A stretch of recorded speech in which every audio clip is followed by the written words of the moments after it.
Rome 274 CE. The war room falls silent.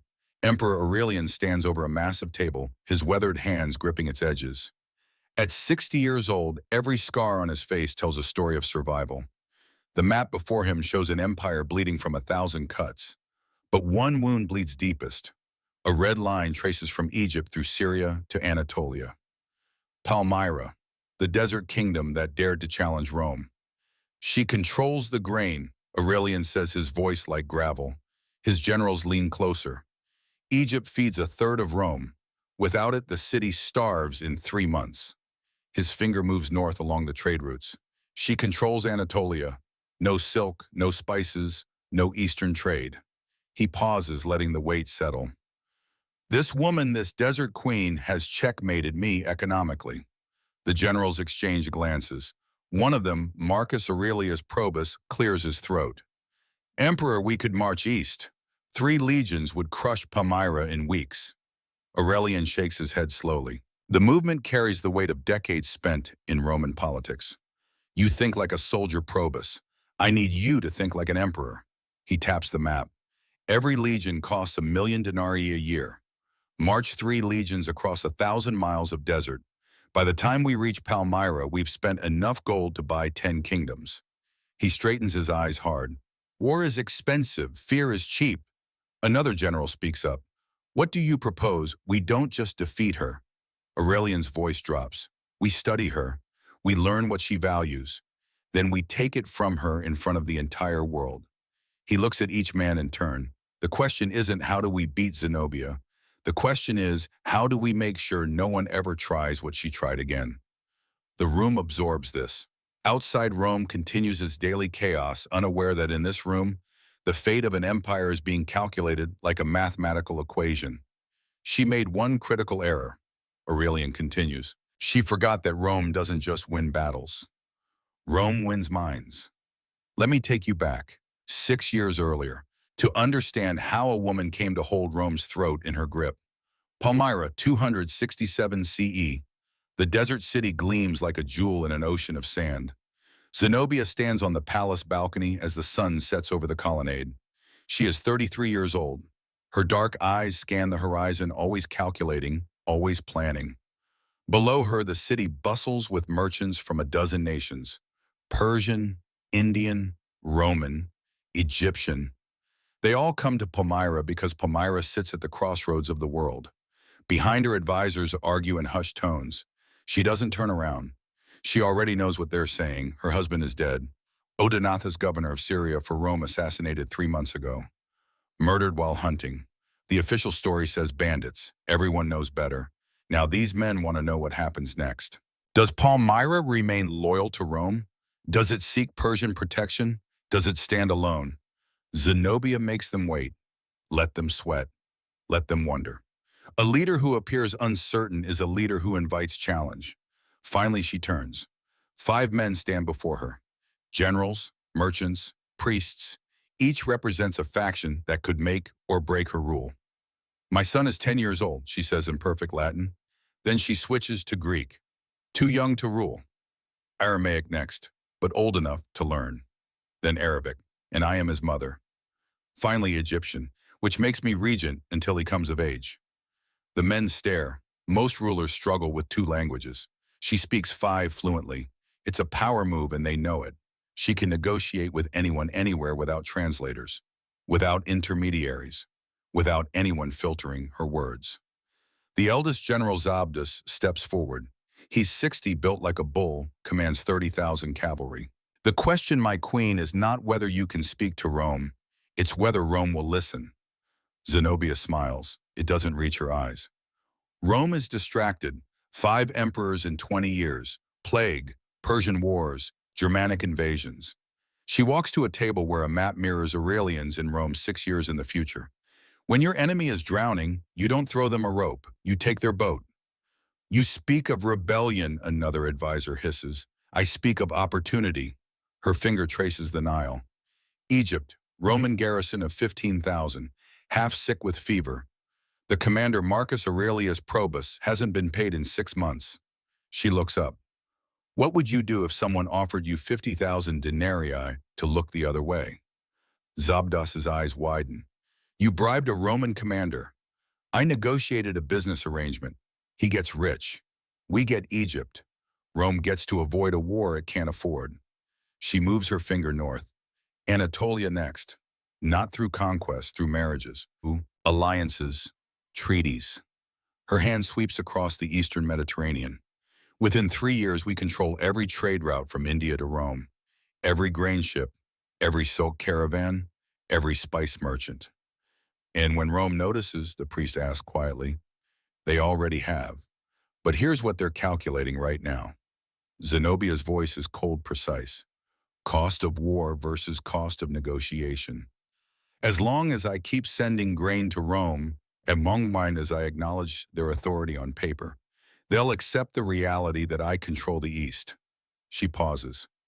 I'm not rebelling, I'm becoming indispensable. This was her brilliance. This was her opening gambit, and for 3 years it worked flawlessly. By 270 CE, Zenobia's empire stretches from the Nile to the Bosphorus. Her coins show her face alongside her son's. Technically, they also show the Roman emperor. Technically, she's still a loyal governor. But everyone from Britannia to Persia knows the truth. The East belongs to Zenobia. She has 70,000 troops, a mix of Palmyrene cavalry, the finest horsemen in the world, and Roman defectors who haven't seen a paycheck from Rome in years. Her navy controls the eastern Mediterranean. Her diplomats play Persia against Rome like a chess master moving pieces. She is by any measure a military and political genius, and she's about to make the mistake that destroys everything. 271 CE, Palmyra, the throne room. Zenobia holds a new coin, fresh from the mint. On one side her face, on the other her son Vabalathus. The Roman emperor's face is gone, completely. She has just declared independence, not in words but in gold and silver that will circulate across the known world. Zabdas enters, sees the coin, and his face drains of color. My queen, this is war. This is reality, Zenobia corrects. We already control the East. This just makes it official. You won economically, Zabdas says carefully. Why gamble politically? It's the right question. The question she should have asked herself months ago. But pride has a gravity all its own, and she's been in orbit too long. Because I'm tired of pretending, she says, tired of putting Rome's face on my coins, my empire, my rules. Rome can negotiate with a governor, Zabdas says quietly. They must destroy a rival emperor. The words hang in the air. Prophetic. True. Ignored. In Rome, when Aurelian sees the new Palmyrene coins, he smiles. Not with pleasure, with certainty. She's forced his hand. Now he can do what he's been planning for 2 years. Now he can destroy her with the full support of the Senate, the army, and the people. The campaign of 272 CE is swift and brutal. Battle of Emma outside Antioch. Spring morning air still cool before the desert heat arrives.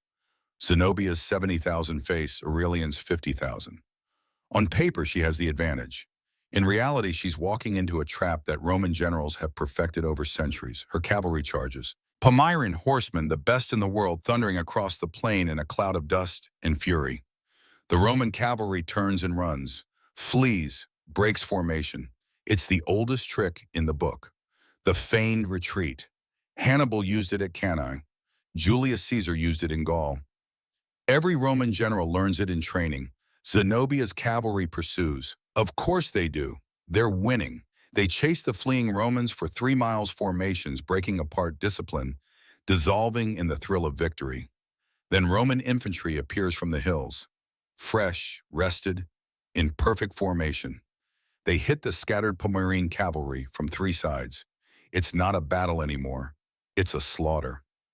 Zenobia watches from a distance as her finest troops are cut down like wheat. She has 2 choices. Retreat now, save most of her army, fight another day. Or commit her infantry, try to salvage a tactical victory. Pride makes the choice for her. She sends in the infantry. They march straight into the same Roman troops who just destroyed her cavalry, now reformed and ready. The fighting lasts 6 hours. By sunset, 20,000 of her soldiers are dead. The survivors flee south toward Palmyra. She should have stopped there, should have sued for peace, should have offered concessions. Rome might have accepted. Aurelian was a politician after all. He understood that conquered provinces are expensive to maintain, but she retreats to Emesa, gathers reinforcements, 50,000 men, all that remains of her military might, and she meets Aurelian in open battle again. This is the fatal flaw of brilliant leaders, the inability to recognize when brilliance has run its course, when it's time to cut losses and survive. Battle of Emesa, summer 272, CE. Heat like a furnace. Zenobia's army holds higher ground. It's a good defensive position. If she plays it right, she could make this so costly for Rome that Aurelian accepts a negotiated settlement. But playing defense means acknowledging weakness, and Zenobia hasn't acknowledged weakness in 6 years. She attacks, downhill, into Roman heavy infantry, into the shield walls and short swords that have conquered the known world. Her troops are brave, desperate, doomed. By nightfall, Palmyra's army ceases to exist as a fighting force. Zenobia flees, not west where Rome controls everything, east, toward Persia, the enemy of her enemy. If she can reach the Persian court, she can negotiate sanctuary, maybe even military support. The Persians would love to have Rome's greatest eastern threat as an ally in exile. It's smart. It's her only play. And she comes within 50 miles of making it work. The Euphrates River, dawn. Zenobia's small party of guards and servants reaches the crossing point. Boats wait on the other side. Persian boats, freedom, survival. Roman cavalry appears on the ridge behind them. One of her guards steps forward. My queen, we can hold them here. You cross. Now, Zenobia looks at the river, looks at the 10 men willing to die for her, looks at her son, 15 years old now, old enough to understand what's happening. She could run, could make it to those boats, could spend the rest of her life as a guest of the Persian king, plotting a return that will never come. Or she can surrender, on her terms, while she still has bargaining power. If I'm alive, she says slowly, my children might live. She turns to face the Roman cavalry, raises her hands, the universal gesture of surrender. The lead Roman officer dismounts, approaches carefully. He's expecting a trick, a hidden weapon, poison, something. Zenobia just stands there, straight-backed, queenly, already calculating her next move. I am Zenobia, Queen of Palmyra, she says in perfect Latin. I wish to negotiate the terms of my surrender directly with Emperor Aurelian. The officer stares. In 30 years of service, he's never seen anything like this. Most defeated rulers choose death, poison, sword, anything but chains. I will not beg, Zenobia adds. I am still a queen. But the chains go on anyway. Iron first, cold and heavy. The officer apologizes almost. It's procedure. She understands. She spent 6 years giving orders. She knows how chains of command work. Now she understands how the other kind of chains work too. Let me show you another queen, another time, another choice. Britain, 60 CE, 212 years before Zenobia's surrender. King Prasutagus of the Iceni lies on his deathbed. His wife Boudica sits beside him. She's 35 years old, tall for the time, nearly 6 feet, red hair that catches firelight like copper. A voice that can rally warriors or soothe crying children with equal ease. Prasutagus coughs, blood flecks his lips. The fever has had him for 3 days. Everyone knows he won't see sunrise. The will, he rasps. Tell me you understand. Boudica's jaw tightens. She understands. She hates it, but she understands. Half to Rome, half to our daughters. It's the only way, Prasutagus whispers. If I give them everything, they'll take it anyway and kill our family. If I give them nothing, they'll take it anyway and kill our family. His hand finds hers. This way, maybe they'll be satisfied. Maybe they'll let the girls live in peace. It's the calculation of the conquered, the mathematics of survival under occupation. Give the empire enough that they don't crush you completely. Keep enough that you maintain dignity. It's a reasonable plan. A smart plan. It's the plan dozens of client kings across the empire have used successfully. It fails completely. 3 months later, spring of 60 CE, Boudica stands in her great hall. It's barely dawn. Roman soldiers surround the building. Not a few, not a patrol, hundreds of them. The doors crash open. Procurator Catus Decianus enters. He's 40 soft around the middle, the kind of man who got rich off other people's suffering. Behind him, a Roman official carries scrolls. Queen Boudica, Decianus says, not respectfully, just stating a fact he's about to change. Your husband's will has been reviewed by Rome. It has been found invalid. Boudica's hand moves toward her sword. 20 Roman soldiers draw their bears. She freezes. Invalid by, her voice is dangerously quiet. King Prasutagus was a subject of Rome. Subjects don't write wills. They don't own property. They administer it on Rome's behalf. Decianus smiles. It's the smile of a man who enjoys breaking people. Therefore, upon his death, all Iceni lands, properties, and assets revert to the Roman treasury. He was your ally.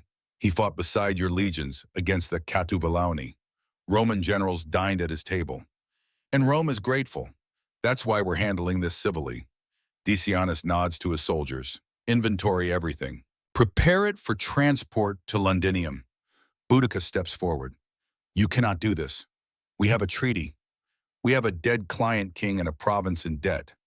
Decianus' smile vanishes. And we have a woman who seems to forget her place. The words are calculated, deliberate. He wants her to react, wants her to give him an excuse. Boudica controls herself.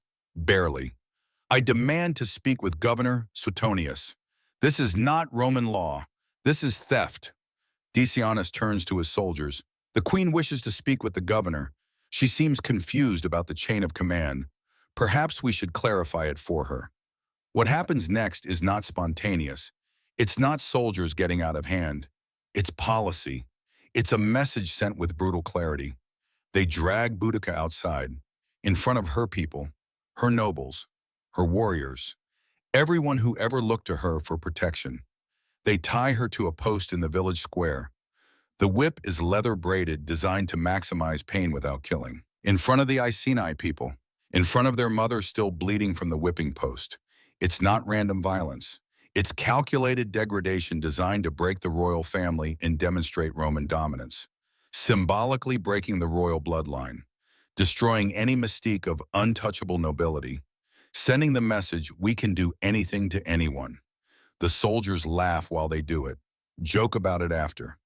To them, it's just another day in the provinces. To Boudica, it's the moment everything changes.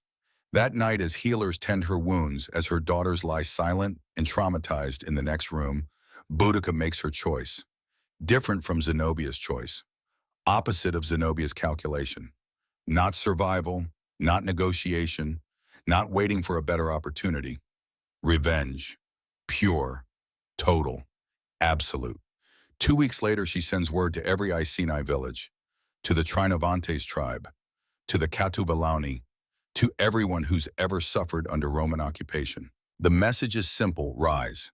Now, while Governor Suetonius is 200 miles north, fighting Druids in Wales, while the legions are scattered, while the colonies are undefended, rise now and burn Rome's Britain to ashes. And they do. 80,000 warriors answer her call. Some come for freedom, some for plunder, some because they've been waiting for someone, anyone to throw the first punch. But most come because of what Rome did to Boudica and her daughters. Because if it could happen to a queen, it could happen to anyone's wife, anyone's daughter. Rome has made this personal. Boudica will return the favor. The intelligence is perfect. Governor Suetonius is in Anglesey destroying Druid strongholds. The nearest legion is a week's march away. The Roman colonies have no walls, no real defenses. They've been peaceful for 17 years. They've gotten comfortable. Boudica picks her first target with precision. Not for strategic value, for symbolic destruction. Camulodunum, modern Colchester, the first Roman colony in Britain. Population 30,000, mostly retired Roman soldiers who served their 25 years and got land grants. Their families, their children who have never seen Rome but call themselves Roman. It's a soft target. The veterans are in their 50s and 60s now, out of shape, out of practice. They have some swords, some old armor, no training, no command structure. They have a temple, though, the Temple of Claudius, built to honor the emperor who conquered Britain. It's massive. Marble columns, bronze doors, the biggest building in Britain. The Britons hate it. It represents everything Rome took from them. It was built with their labor, their taxes, on land that used to be sacred to their gods. Now it's going to become their tomb. Night attack. Fire arrows first launched from 1,000 bows simultaneously. The thatched roofs catch instantly. Within minutes, half of Camulodunum is burning. The Romans stumble from their homes, grab weapons, try to form some kind of defense, but they're scattered, disorganized, fighting shadows in the smoke. Boudicca's warriors come through the fire like demons. No mercy, no prisoners, no hesitation. Old men who fought Rome's battles in Germania die in the streets of the colony they helped build. Women and children burn in their homes. The survivors, maybe 200 of them, barricade themselves in the Temple of Claudius. It's the strongest building. Thick walls, heavy doors. If they can hold out a few days, maybe Suetonius will return. Maybe a legion will arrive. Maybe. Boudicca's forces surround the temple. They don't assault it. They just wait. Cut off all food, all water. Let the people inside understand that no help is coming. 2 days later, they set the temple as on fire. The people inside have a choice: burn or come out and face the swords. Either way, they die. 30,000 dead in 3 days. Every building destroyed. Archaeologists have found a layer of ash 30 centimeters thick under modern Colchester. Evidence of heat so intense it melted pottery and glass. Rome has controlled Britain for 17 years.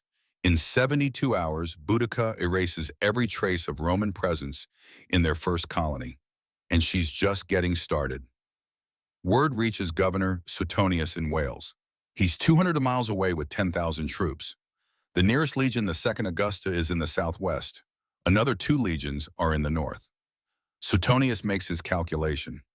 He can march to defend Londinium, the commercial hub. Population 25,000, mostly civilians. Or he can march to defend Verulamium, another Roman town. Or he can consolidate his forces and meet Boudica with overwhelming military strength. He chooses survival over heroism. He sends a message to Londinium: evacuate. Anyone who can walk, run hide in the forests. The old, the sick, the young who can't travel, you're on your own. Rome cannot defend you. It's the right military decision. It's also a death sentence for thousands. When Boudica's army reaches Londinium, they find a ghost town. The rich fled. The strong fled. What remains are the people who couldn't run, the elderly, the crippled. Children too young to understand what's coming. 25,000 people die in Londinium over 3 days. Archaeological evidence matches the ancient accounts. Another thick ash layer, burned buildings, mass graves. The methods are deliberate: crucifixion, impalement, burning. Boudica wants Rome to know exactly what happened here, wants survivors to spread stories, wants the terror to ripple across the empire. This isn't warfare. This is theater. This is making a statement in blood and fire that Rome will read from Britannia to Syria. After Londinium, Verulamium, another 20,000 dead. Total casualties, 70,000 Romans in less than a month. 70,000 civilians, men, women, children. Doesn't matter. They're all Roman or Roman sympathizers. They're all complicit in what happened to her daughters. Tacitus preserves a speech he attributes to Boudica. Whether she actually said these words or whether Tacitus imagined them doesn't matter. The sentiment is real. I am not fighting as a queen seeking to preserve my kingdom. I fight as a woman avenging my tortured body and the violated honor of my daughters. I fight as a mother whose children were destroyed by men who call themselves civilized. Let them call me barbarian. Let them call me savage. But let them never forget what happens when you push someone beyond the edge of endurance. And Rome doesn't forget. How could they? She's killed more Romans in a month than Britain lost in the entire conquest. But here's the thing about rage. It's a powerful fuel. It gets you moving, gets you through the impossible. But it's not strategic. It doesn't think 3 moves ahead. It burns hot and fast, and when it runs out, you're left standing in the ashes of your own fury. Suetonius returns from Wales. He has 10,000 men. Legio 14, Gemina 5,000 heavy infantry. Legio 20, Valeria 3,000 reinforcements. 2,000 auxiliary cavalry. Boudica has 80,000 warriors. On paper, she's already won. 8-to-1 odds. Any competent commander would sue for peace. negotiate, declare victory, and go home. But Suetonius is not any commander. He's one of Rome's best. And Boudica isn't fighting for territory anymore. She's fighting because stopping means facing what happened to her daughters, means living with it instead of running from it on a wave of violence. They meet somewhere in the Midlands. The exact location is lost to history, but the battlefield description survives.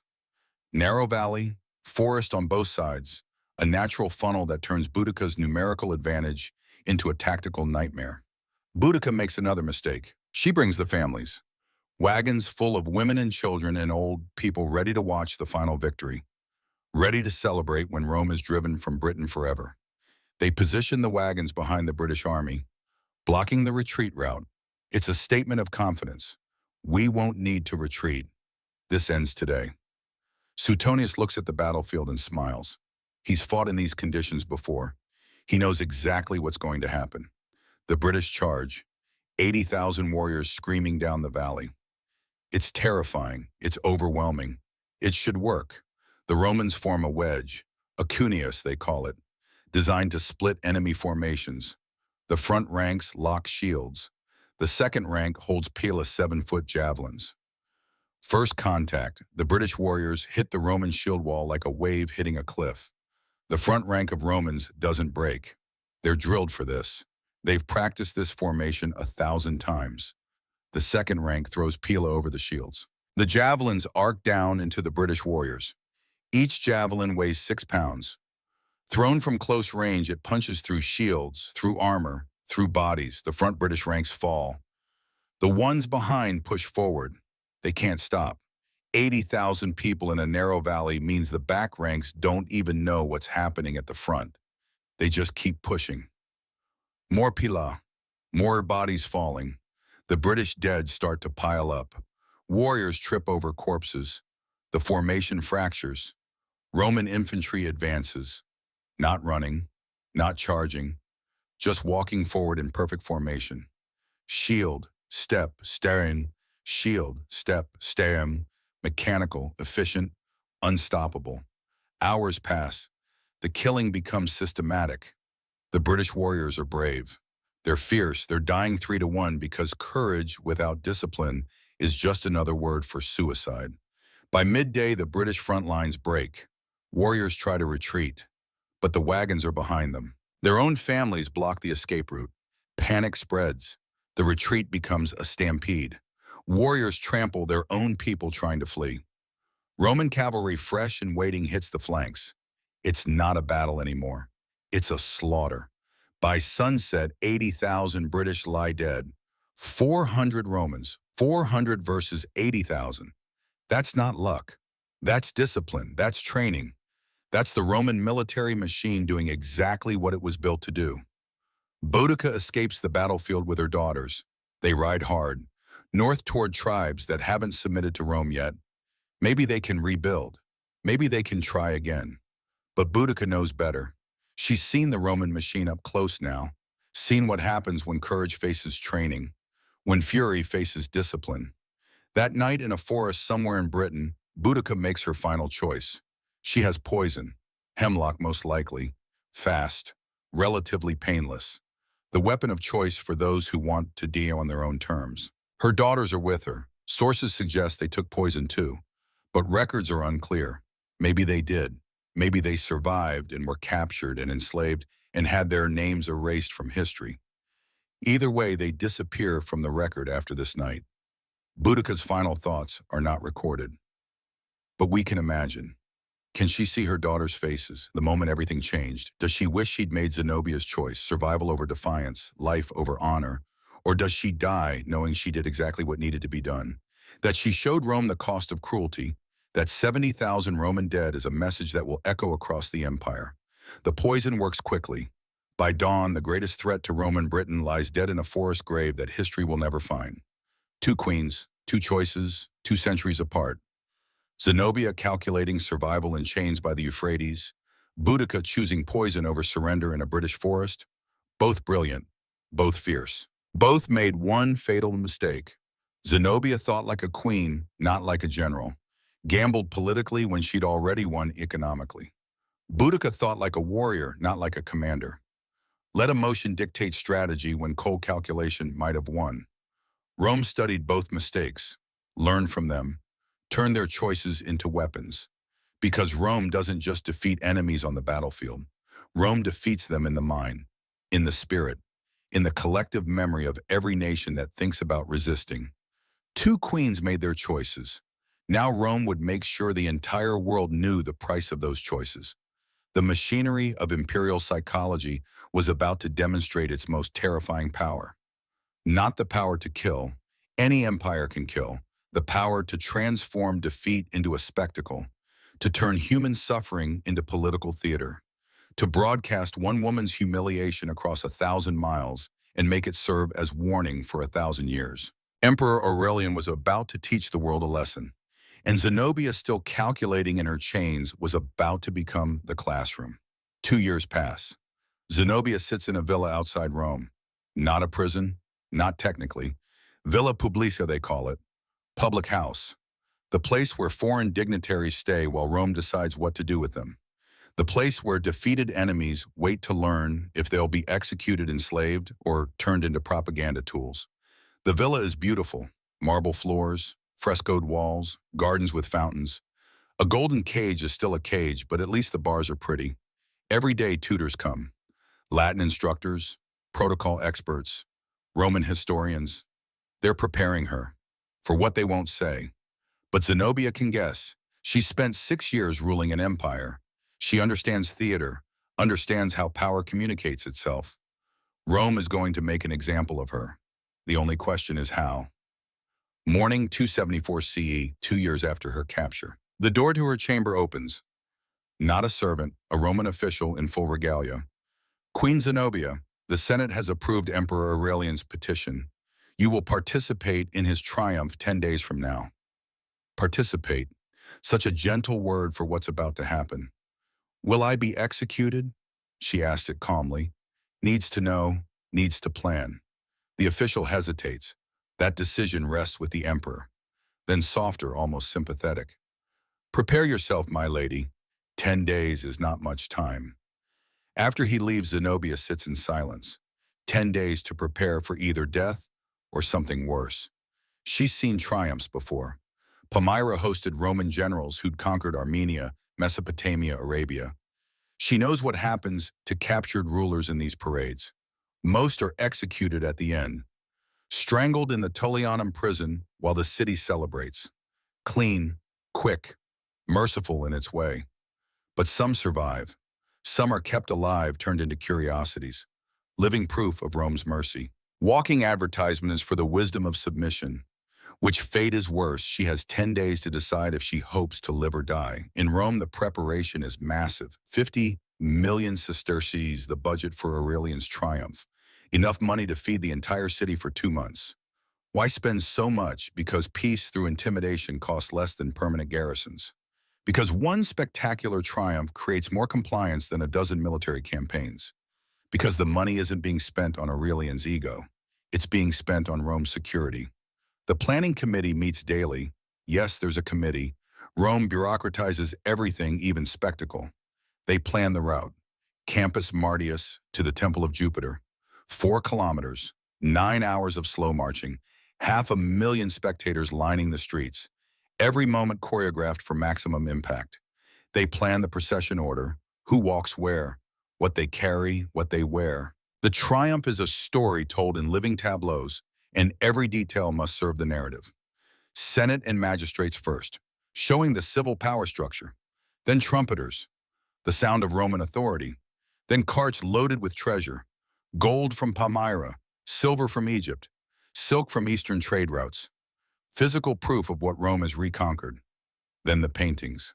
Enormous canvases showing Palmyra burning, showing Zenobia's capture, showing battles that went differently than they actually did. History isn't about truth, it's about narrative. And Rome controls the narrative absolutely. 20 white bulls next, destined for sacrifice at Jupiter's temple. Their blood will sanctify the victory. Make it holy as well as political. Then the prisoners. This is where the committee argues. How many, which ones, in what order? Zenobia first, obviously. She's the star, the reason for the whole production. Then her son, Vabalathus, 16 years old now, tall like his mother, terrified in a way she never allows herself to be. After them, 24 Palmyrene generals. Half will be executed, half will be enslaved. They don't know which half yet. The uncertainty is part of the torture. Finally, 200 captured soldiers. Tomorrow they'll be sold in the slave markets. Today they march in chains so Rome can see that Palmyra's military might is broken. But the real genius, the detail that makes this triumph legendary, is the chains they're forging for Zenobia. Not iron, gold. 30 kilograms of gold chain. So heavy she'll need servants to help carry the weight.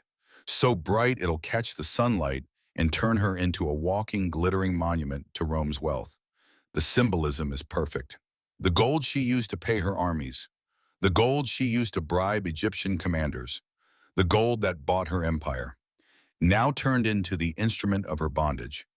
When the committee presents the design to Aurelian, he studies it for a long moment. Will she be able to walk the full route? We've calculated the weight distribution. With 2 attendants to help support the chains she should manage. If she collapses halfway through, it sends the wrong message. What message does it send? That we're cruel, that we broke her. The official pauses. We want her to endure. We want foreign ambassadors to see that she could walk 4 kilometers and 30 kilograms of gold without begging. That proves she was a worthy opponent, which makes our victory more impressive.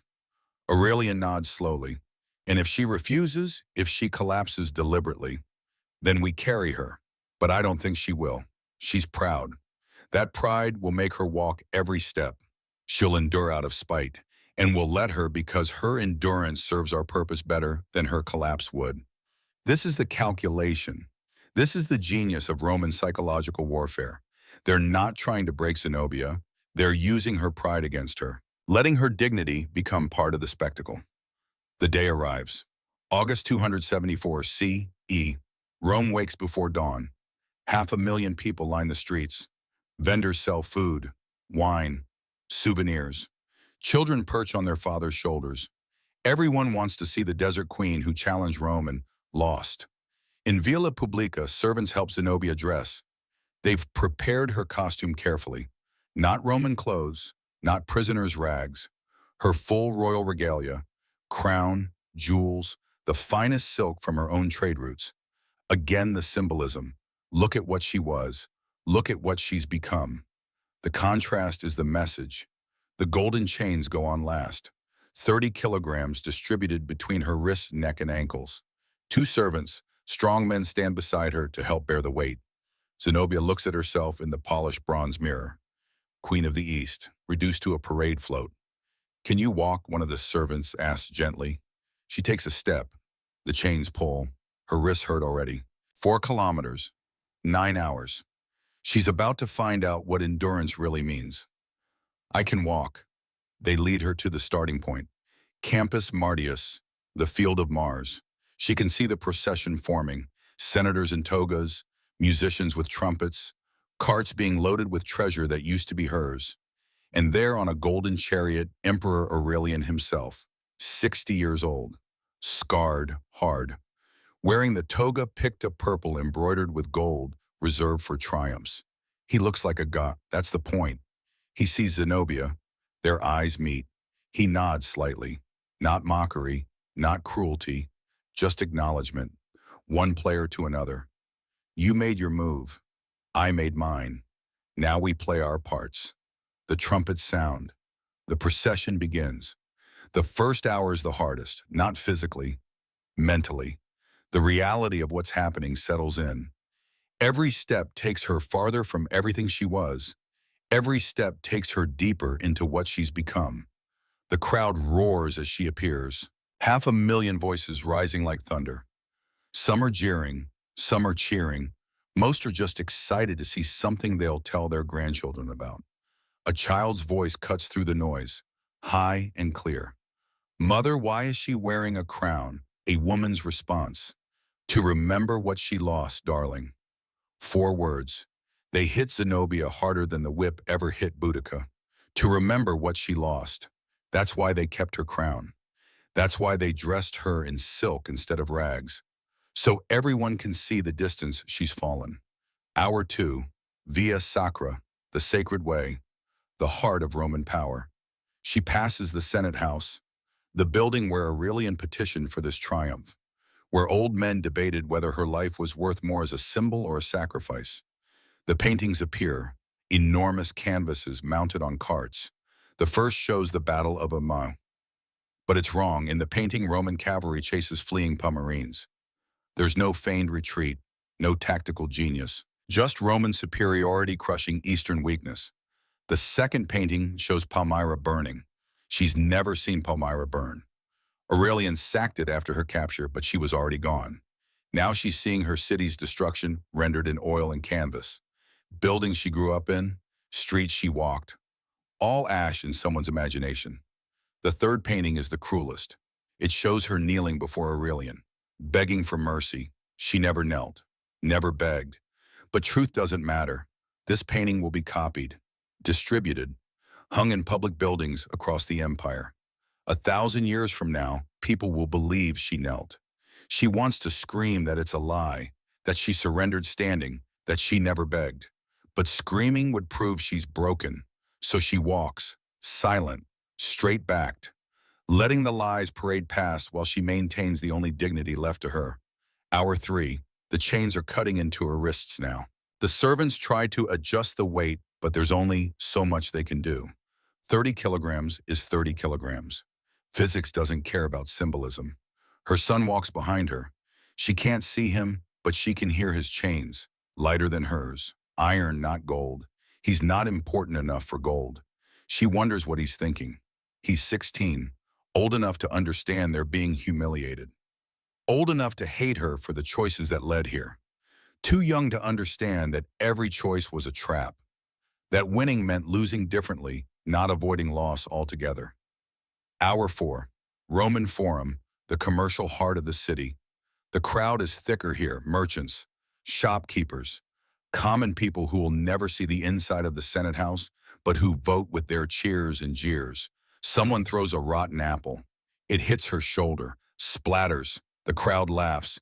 Guards move to stop further throwing, but damage is done. She's not untouchable anymore. She's a thing people can throw fruit at. More hours blur together. The sun climbs. August heat. She's thirsty. Her feet hurt. The chains feel heavier with every step. The servants beside her are sweating from the effort of supporting the weight. She focuses on breathing, on putting one foot in front of the other, on not falling. Because if she falls, she loses everything. Falls and she's not a queen enduring. She's a broken woman who couldn't walk 4 kilometers. Pride is a weapon. Rome is using hers against her, but it's still the only weapon she has left. Hour 7, the ascent to Capitoline Hill begins. It's steep. The servants struggle. She struggles. Behind her, she hears prisoners collapsing, hears guards beating them, hears the crowd's excitement rise at the violence. Keep walking. Don't look back. Don't react. Just climb. The hill seems endless. Her legs shake. The chains cut deeper. She can feel blood on her wrists now. Warm, wet, staining the gold. But she doesn't stop. Can't stop. Because at the top of this hill, she'll learn if she lives or dies. And she needs to reach that answer on her feet. Hour 8. The Temple of Jupiter Optimus Maximus. The greatest temple in Rome. The end of the sacred way. The end of the triumph. Aurelian dismounts from his golden chariot, climbs the temple steps, disappears inside to make his sacrifices and prayers, to thank Jupiter for victory, to sanctify what Rome has taken. Zenobia and the other prisoners are made to kneel outside. Wait, the uncertainty is deliberate. Is this where it ends? Is the next sound she hears going to be guards leading her to the Tullianum? She kneels for an hour. The gold chains pull around her like a puddle of wealth. Her wrists bleed freely now. Her back aches, but she keeps her head up, keeps her eyes forward. Aurelian emerges. The crowd falls silent. This is the moment. Life or death. Glory or execution. 500,000 people hold their breath. The Queen of Palmyra has entertained Rome well. Entertained. The word is carefully chosen. She's not a defeated enemy. She's entertainment. A spectacle. A curiosity. She will live as a Roman. The crowd erupts, some cheer, some boo. Everyone has an opinion about whether mercy or execution would serve Rome better. Zenobia doesn't react, can't. She's too exhausted, too overwhelmed. She walked 4 kilometers and 30 kilograms of gold, and at the end of it, she gets to live. Should she be grateful, relieved, horrified? A Roman official leans close, whispers so only she can hear. Don't thank him. This is a slower death. They lead her away. The triumph continues without her. Aurelian's chariot circles the temple. The army marches past singing victory songs. The white bulls are sacrificed, their blood running down the temple steps. But Zenobia is already gone, being taken to a different villa, Tivoli, 30 kilometers from Rome, close enough to summon if needed, far enough that she's not a daily reminder. She'll live there for the rest of her life, however long that is. Let me show you what happened to the queens who weren't shown mercy.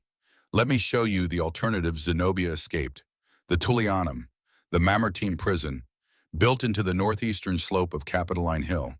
700 years old when Zenobia walked past it. It will stand for another 2,000 years. 2 levels.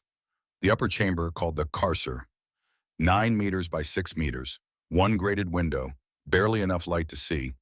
This is where prisoners wait. Below that, accessed only through a hole in the floor, the Tullianum itself, 6 meters underground. No windows, no doors. The only entrance is that hole in the ceiling. Once you're lowered down, the only way out is the same way, or death. The Romans designed it this way deliberately. Prisoners in the lower chamber can hear the triumph celebrations happening above them, can hear the crowds cheering, can hear the victory songs, can hear everything except hope. Vercingetorix knew this prison well, the great Gallic chieftain who unified the tribes against Julius Caesar, the man who nearly drove Rome from Gaul. He was captured at Alesia in 52 BCE, spent 6 years in the upper chamber of the Tullianum while Caesar fought civil wars and consolidated power. 6 years in a cell 9 meters by 6 meters, no sunlight, minimal food, just enough to keep him alive, not enough to keep him healthy. By the time Caesar's triumph came in 46 BC, Vercingetorix was barely recognizable, blind in one eye from vitamin deficiency, missing most of his teeth from scurvy, emaciated. The vigorous warrior who'd commanded 60,000 Gauls was now a shambling wreck. They paraded him through Rome anyway. Let people see what resistance gets you. Let them see the mighty brought low. After the triumph, they brought him back to the Tullianum, lowered him through the hole into the lower chamber, and strangled him with a garrote, clean, quick, out of sight, while above Rome celebrated Caesar's victories with wine and festivals. Jugurtha, king of Numidia, got it worse. Captured in 105 BCE after 7 years of war, the most expensive conflict Rome fought in that era. Millions of denarii spent, thousands of Romans dead. Rome wanted its money's worth from Jugurtha's suffering. They stripped him naked, threw him into the lower chamber. No food, no water, no light, just cold stone and darkness and the sound of celebrations filtering down from above. 6 days later, guards opened the chamber, found Jugurtha mad, hypothermic, starving. In his delirium, he'd scratched at the walls until his fingers bled. His last words, according to Plutarch, were asking how cold this Roman bath was. He died thinking he was drowning, died confused and terrified and alone, died as a lesson to every other king who thought about defying Rome. The Tullianum has no mercy in its stones, no compassion in its darkness. It's a machine designed to transform human beings into cautionary tales. So when that Roman official told Zenobia that living is a slower death, he wasn't being poetic. He was being literal. Because there are things worse than the Tullianum, and Zenobia is about to experience one of them. But first, let me take you back to Britain, to show you what Boudica's rage accomplished, to show you the impact of choosing death over survival. The aftermath of Watling Street is catastrophic. For everyone, 80,000 Britons dead on the battlefield. Their bodies rot in the summer heat. Suetonius's men strip the corpses, take weapons, armor, jewelry, anything valuable. The rest is left for the crows, the families who came to watch victory. Many died in the stampede. Others are captured. sold into slavery, scattered across the empire, mothers separated from children, husbands from wives. Every Iceni household will have a missing person. Everyone will know someone who died.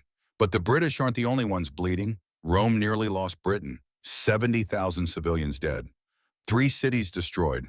The most successful rebellion in the province's history. In Rome, Emperor Nero receives the reports and considers pulling out entirely. Britain costs more than it produces. The mines don't yield enough silver to justify the garrison costs. The grain is poor quality. The weather is miserable. Why keep it? The Senate debates for weeks. Arguments fly back and forth. Military men say hold it. It's a matter of pride. We can't let a barbarian queen drive us from a province we conquered. Accountants say abandon it. The math doesn't work. Every year in Britain is money down a hole. Eventually they compromise. Keep Britain but reform how it's governed. Fire Procurator Catus Decianus, the man whose greed started this whole mess. Prohibit arbitrary seizures of allied tribes' property. Treat client kings with more respect. The reforms last about 50 years, then corruption creeps back in. Then another rebellion, then more reforms. The cycle continues for 300 years until Rome finally does abandon Britain in 410 CE. But Boudicca's rebellion changes something fundamental. It proves that pushing people too far has consequences. That cruelty has cost. That even Rome's military can't overcome the fury of people with nothing left to lose. Tacitus, writing 40 years later, reflects on this. He's unusual among Roman historians. He shows sympathy for Rome's enemies. Admiration even. He writes that Boudicca's rebellion taught Rome that cruelty has limits, that sometimes mercy is cheaper than military campaigns, that breaking people completely doesn't make them obedient, it makes them desperate. And desperate people do desperate things, like burning 3 cities and killing 70,000 Romans. But here's the question Tacitus doesn't answer. The question that haunts everyone who studies Boudicca. Did she win? She lost the war, lost the final battle catastrophically, died by her own hand rather than face capture. Her people were slaughtered, her lands were occupied, her daughter's fates are unknown but probably terrible. By every military measure, she lost absolutely. But Rome changed its policies because of her. Rome nearly abandoned Britain because of her. Rome still talked about her decades later, centuries later, 2,000 years later. Meanwhile, governors who ruled successfully for decades are forgotten. Client kings who played the game perfectly and died rich and comfortable don't have statues, don't have legends, don't have their names remembered. Boudica lost everything and gained immortality. Zenobia kept her life and lost her identity. Which one won? The question doesn't have an answer. Can't have an answer, because winning and losing aren't binary when you're talking about legacy, about meaning, about what your suffering purchases for future generations. Boudica's suffering bought policy changes. Her daughter's rapes became a line Rome wouldn't cross again. Not out of morality, out of pragmatism. Because the cost of pushing that far was 70,000 Roman dead. Zenobia's survival bought her daughters' lives. Let them marry into Roman nobility. Let her bloodline continue, even if it continued as Roman instead of Palmyrene. Her endurance during the triumph bought her a comfortable villa instead of the Tullianum. Both women calculated. Both made choices consistent with their values. Neither got to choose the full consequences of those choices. And Rome learned from both. Learned that psychological warfare works better than simple execution. That living symbols of submission are more valuable than dead martyrs. That humiliation properly choreographed serves empire better than simple violence. This knowledge, this understanding of how to break people without killing them, becomes Rome's most enduring weapon. More powerful than the legion. More lasting than the roads. The ability to turn defeat into spectacle. To transform human suffering into political theater. To broadcast one person's humiliation across an empire and make it serve as warning for centuries. Aurelian's triumph doesn't just defeat Zenobia, it defeats every future rebel who hears the story and thinks twice. Every client king who considers independence and remembers golden chains. Every queen who weighs survival against defiance and does the math. The triumph isn't really about Zenobia at all. She's just the actress playing a role in a show that will run for 1,000 years. Long after she dies, long after Aurelian dies, long after the specific details blur into legend, what remains is the message. Challenge Rome, and this is what happens. Not death, something more complex. Something that makes you wish for death. That's the true genius of imperial psychology. Not making people fear dying, making them fear living as a monument to their own defeat. And Zenobia in her villa in Tivoli is about to understand exactly what that means. 5 years after the triumph, Villa Adriana Tibur, 279 CE, Zenobia sits in a garden. Marble benches, fountain playing in the background, roses blooming in the Mediterranean sun. Beautiful, peaceful, suffocating. She's 40 years old now, still strong, still sharp, but the gray in her hair multiplies faster than she'd like.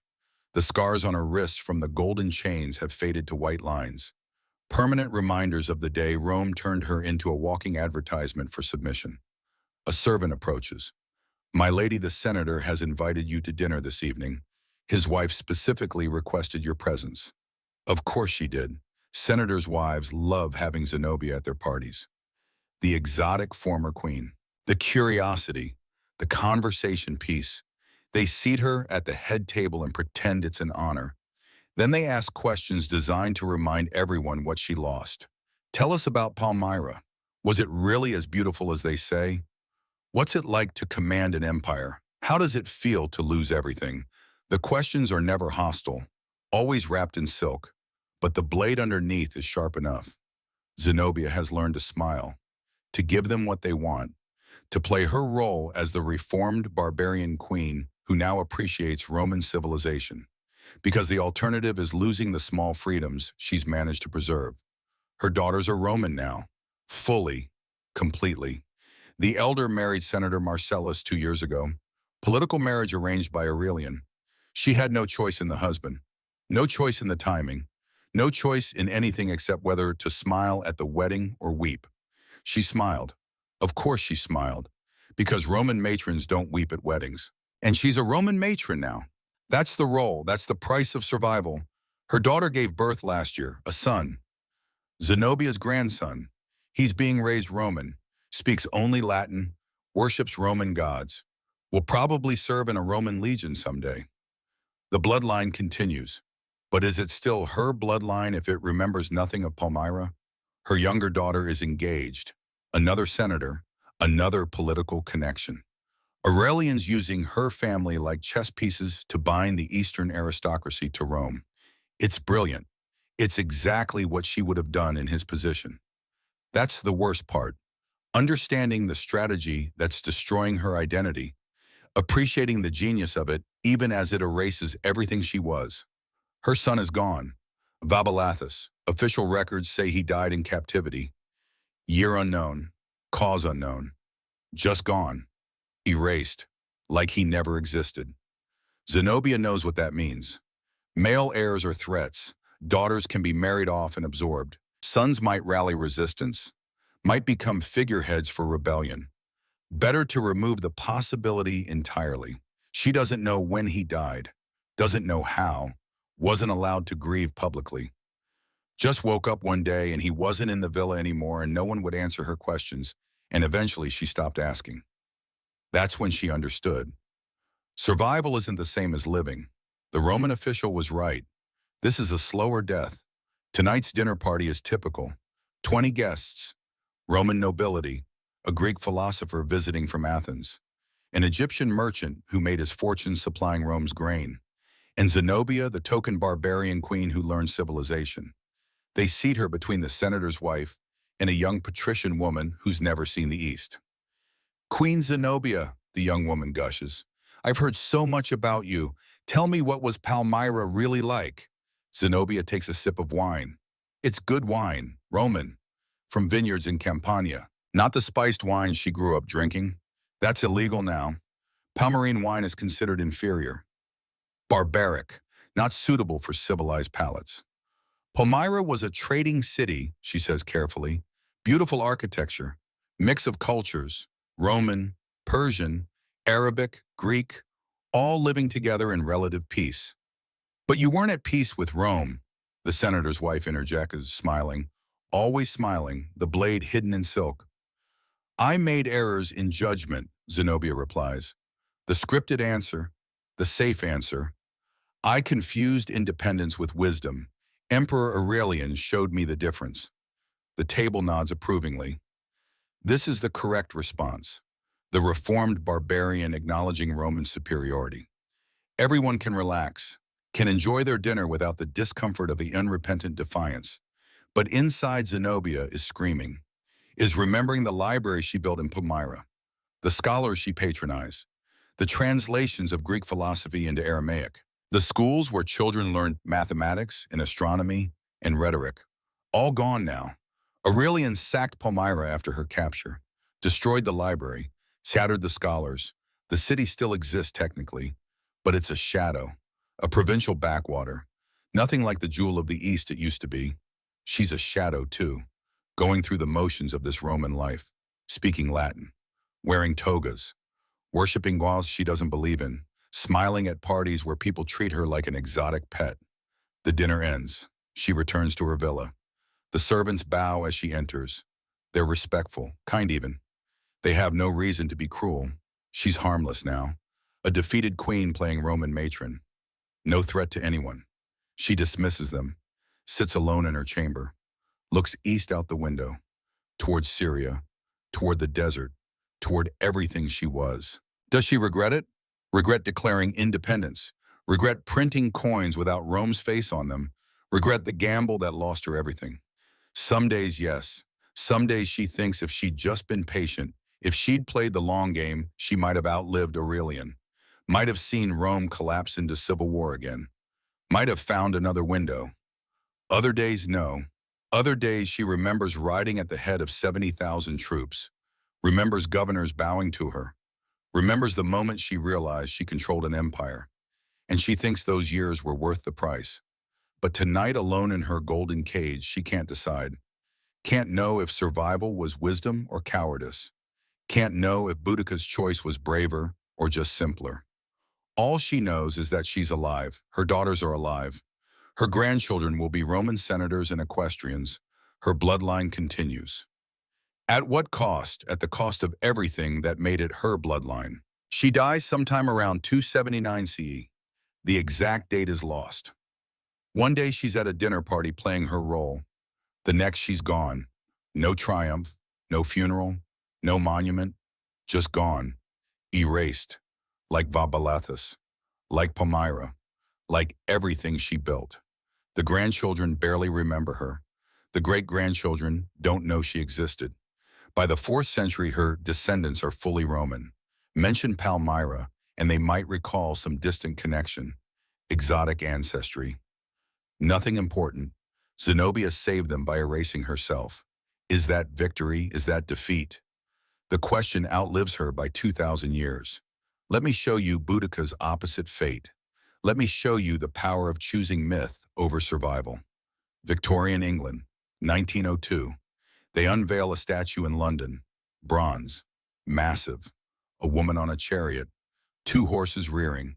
Daughters beside her. Spears raised. Defiant. The plaque reads Boudica, Queen of the Iceni, died 61 C, fighting Roman occupation. The irony is perfect. The British Empire, which has conquered a quarter of the world, which controls more territory than Rome ever did, chooses as its symbol a Celtic queen who fought against empire, against occupation, against everything Britain now represents. They don't see the irony, or they see it and don't care. Because Boudica isn't really about British resistance to Rome anymore. She's about British courage, British defiance, British refusal to submit. The fact that modern Britons are the Romans, not the Celts, in this scenario doesn't matter. Mythology doesn't care about consistency. It cares about what stories make us feel. And Boudica's story makes people feel powerful, makes them feel like resistance is possible, makes them believe that even hopeless fights are worth fighting. Suffragettes in the early 1900s adopt her as a symbol. Women fighting for the vote carry banners with her image. They're not subtle about the parallel. Roman men denied British women autonomy. British men deny British women the vote. Different empire, same principle. Some of them get arrested, get force-fed in prison, get brutalized by police, and they invoke Boudica's name, the woman who would rather die than submit, the mother who watched her daughters violated and chose revenge over survival. They win eventually.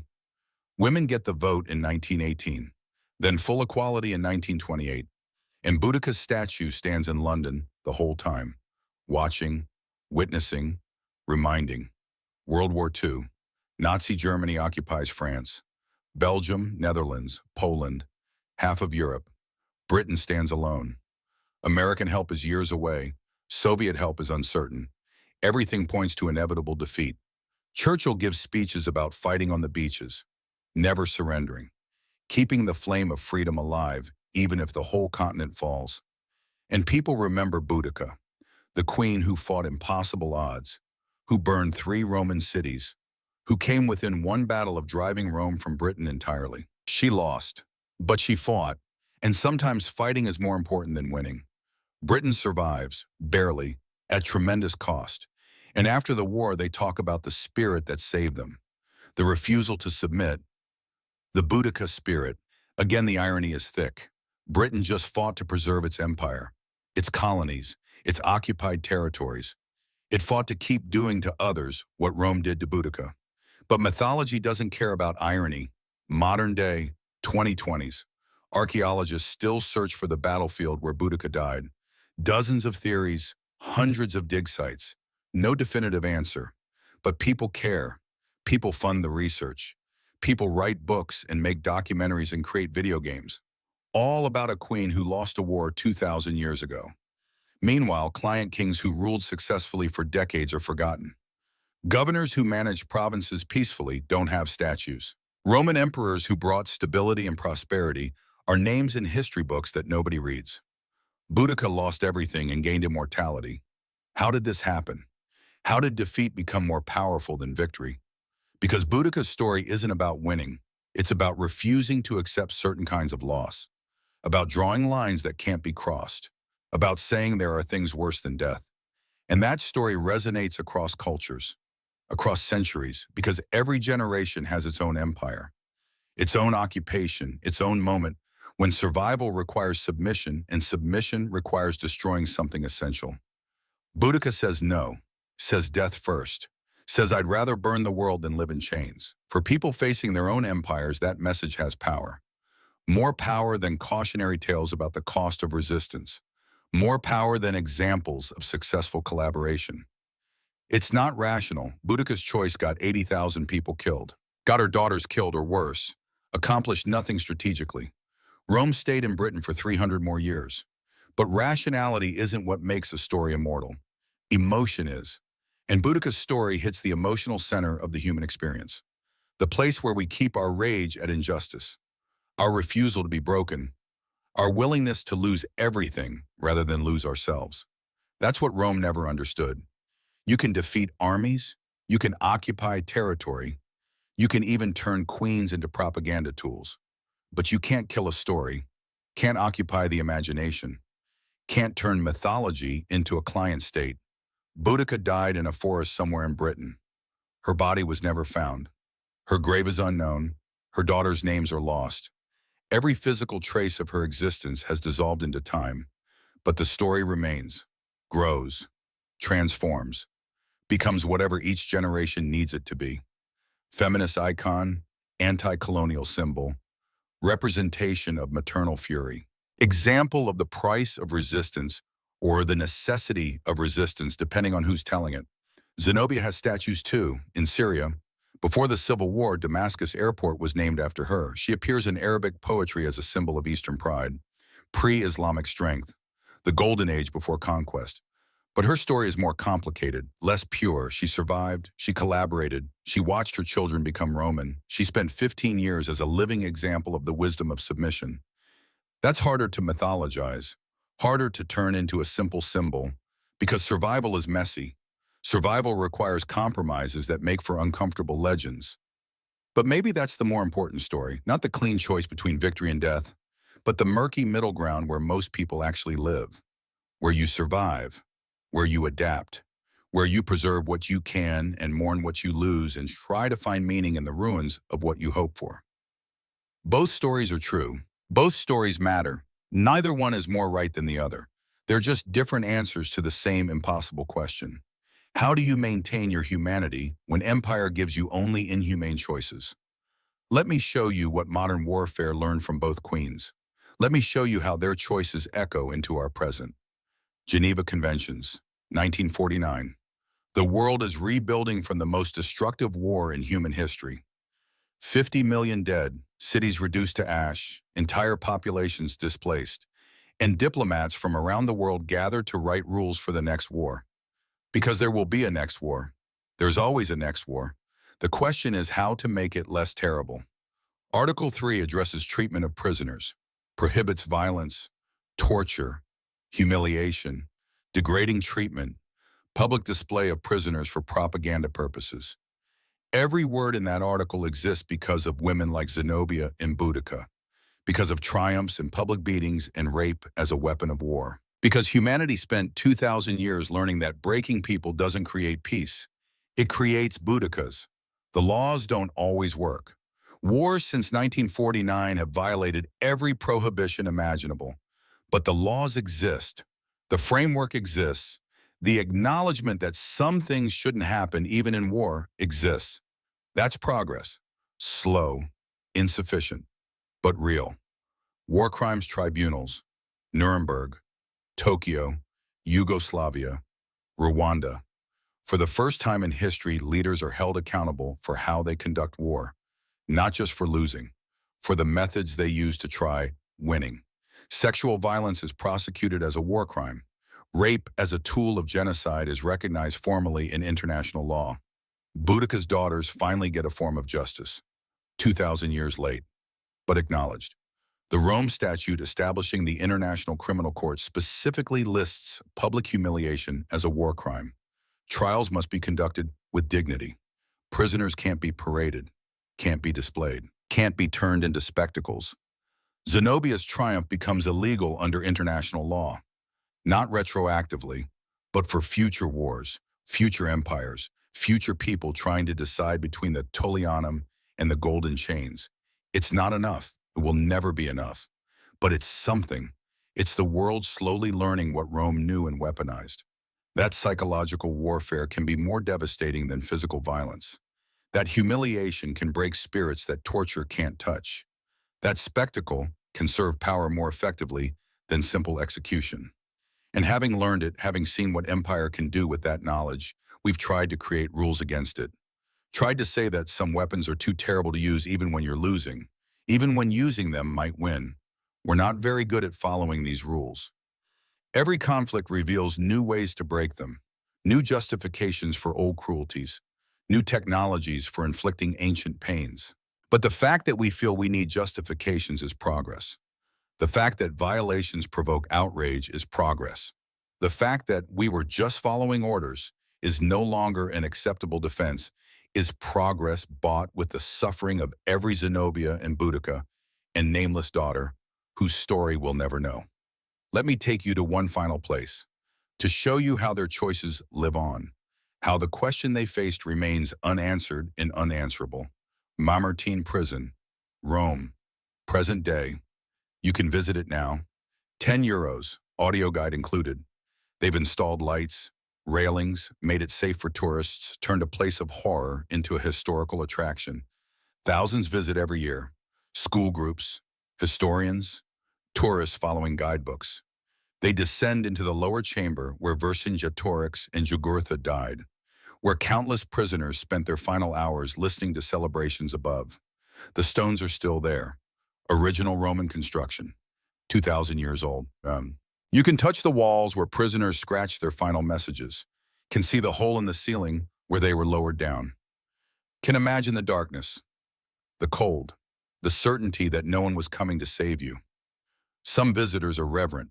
They understand they're standing in a place where history turned people into examples, where individual suffering became imperial policy. Others take selfies, smile, make jokes. They don't mean disrespect. They just can't process the weight of what happened here. So they reduce it to another tourist stop, another Instagram opportunity. And maybe that's fitting. Maybe that's the final victory of time over empire. The place Rome built to terrify the world is now a quirky attraction between the Colosseum and lunch. But late at night when the tourists are gone and the lights are off and the city settles into silence, if you stood in that lower chamber, you'd still feel it. The weight of sorcering absorbed into stone. The echo of voices that were never meant to be forgotten, but were forgotten anyway. Every empire builds monuments. Rome built this and called it justice. Every empire has its Zenobias, its Boudicas, its daughters whose names are lost, its queens who had to choose between impossible options and live with the consequences. We judge these choices from comfortable distance, from nations built on the ruins of their empires, from lives where we'll never face that particular calculation. Survival or defiance, death or dishonor, which matters more? It's easy to admire Boudica's defiance when you're not watching your daughters die. Easy to criticize Zenobia's submission when you're not wearing 30 kilograms of gold.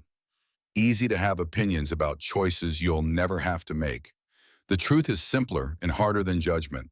Both women were brilliant. Both were fierce. Both loved their children and their people and their power. Both made the choice that aligned with their values. Offers different flavors of loss. You can offer different flavors of loss. You can choose which bitterness to taste. But you can't choose sweetness. That option disappeared the moment Rome decided you were in the way. Zenobia chose survival.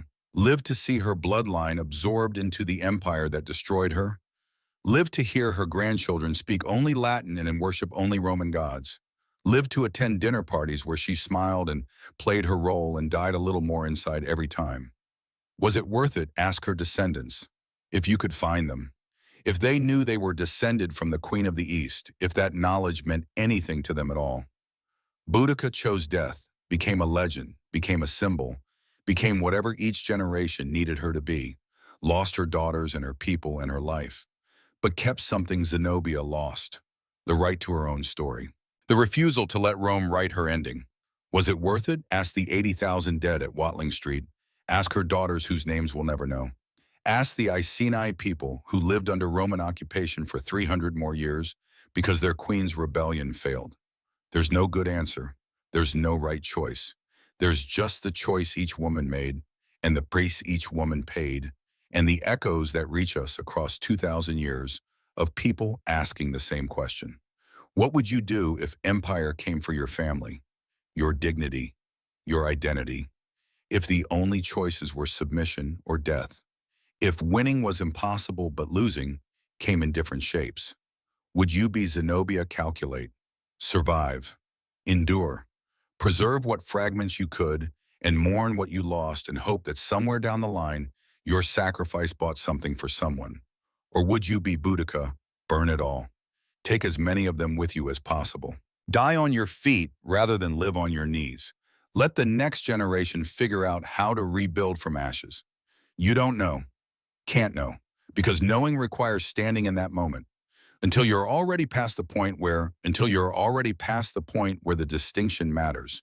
Both women made their gambit against empire. Both lost the game.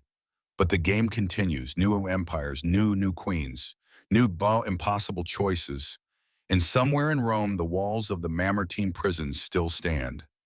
Silent, patient, waiting for the next person who needs to understand the price of defiance, the cost of survival, the weight of choices that history will judge but never forgive. 2 queens, 2,000 years. The stones remain. So do the questions. Which crown would you wear? Which chains would you carry? Which poison would you choose? Or would you find a third option that Zenobia and Boudica never saw, a way to thread the needle between submission and suicide? A path that leads somewhere other than the Tullianum or the Triumph. If you find it, write it down.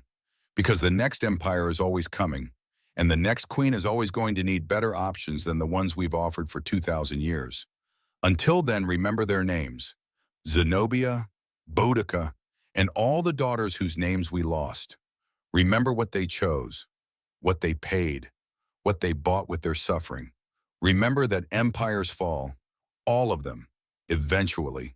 But stories endure, choices echo, and questions that have no right answer are still worth asking.